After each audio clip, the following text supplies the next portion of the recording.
So I'm working on this show that is called The One.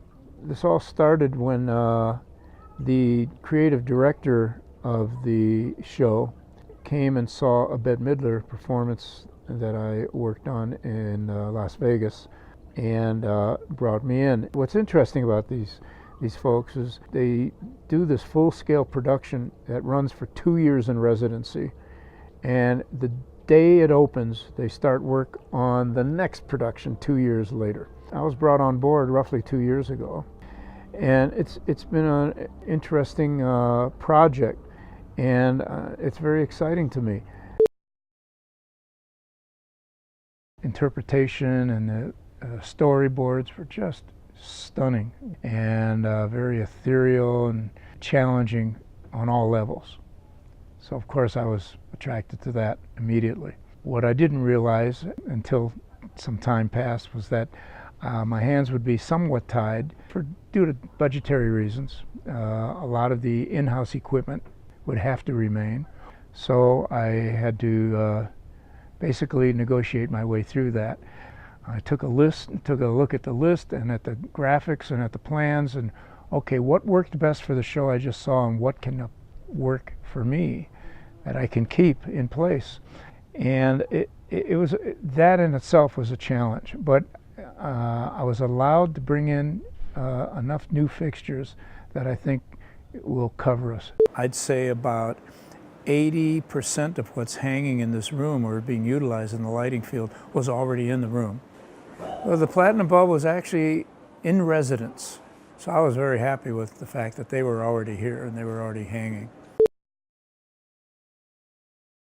So they presented me with the renderings, and since then we've had meetings because every department wanted every inch of space. So it was negotiating for space and a position, and moving things where necessary, meeting budget restrictions. There's so much technology involved in the actual set and the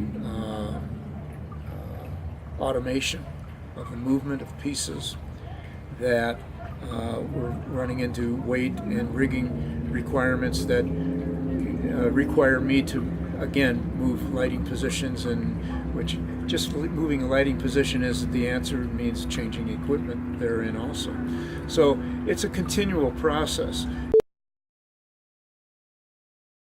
I'd have to say, besides the technology of the lighting, I love working with musicians, but particularly a singer. I feel a direct attachment to that, and certainly I feel I have a good understanding of what it is they're doing and trying to accomplish on stage with their music. It started more simply with solo performers back in the folk era and the country era, John Denver, Mac Davis, Dolly Parton, and so forth. And as they grew, so did the task that I was confronted with lighting-wise. What started with a spotlight ended up, becoming 200 and 300 conventional lights in a showroom in Vegas. And as automation came into play, I kind of grew into that field.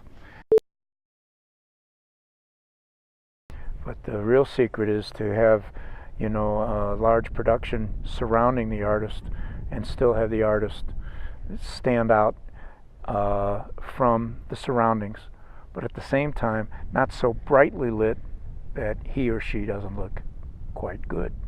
And so I guess that's what it comes down to, is using the proper coloration and certainly the proper light source to begin with, and that's half the battle.